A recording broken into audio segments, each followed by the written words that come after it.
Hello na naman sa ating kusina. Gagawa tayo ngayon ng cassava cake. Gagamitin natin itong cassava flour. Meron kaming cassava flour dito. Bigay lang din. So, itong gagamitin natin. Isang cup lang muna ang gagamitin natin kasi first time kong gumawa ng ganito. So, meron tayong isang cup ng cassava flour. Lagyan natin ng milk.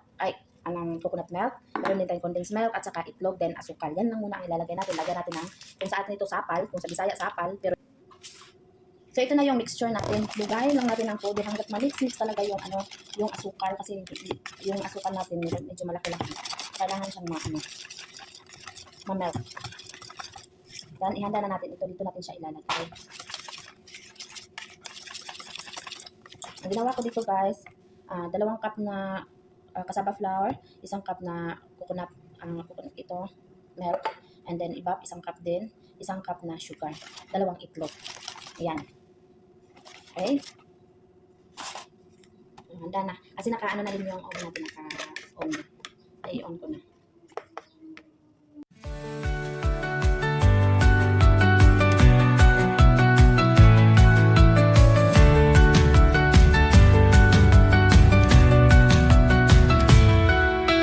Nato ang murag kasaba bingka naman ni oy.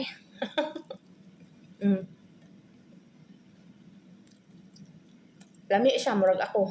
Oh, ate Gra.